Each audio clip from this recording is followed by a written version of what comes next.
Case that could change the way Wisconsin's government is run is being decided by the state Supreme Court. Our Wisconsin State Capitol Bureau Chief, Vanessa Kelson, was at court today and has more about what the case would mean.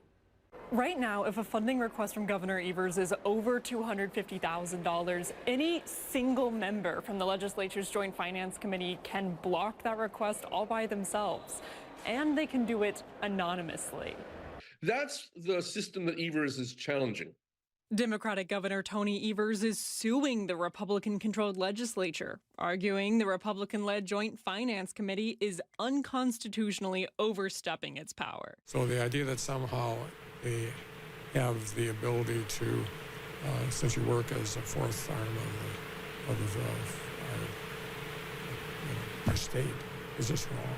From PFAS funding to raises for UW employees to Department of Natural Resource grants, the Joint Finance Committee and the governor don't really agree on how to spend money. We also learned the sort of schoolhouse rock separation of powers idea. The legislature makes the laws and the executive carries them out. It's never been that simple in practice.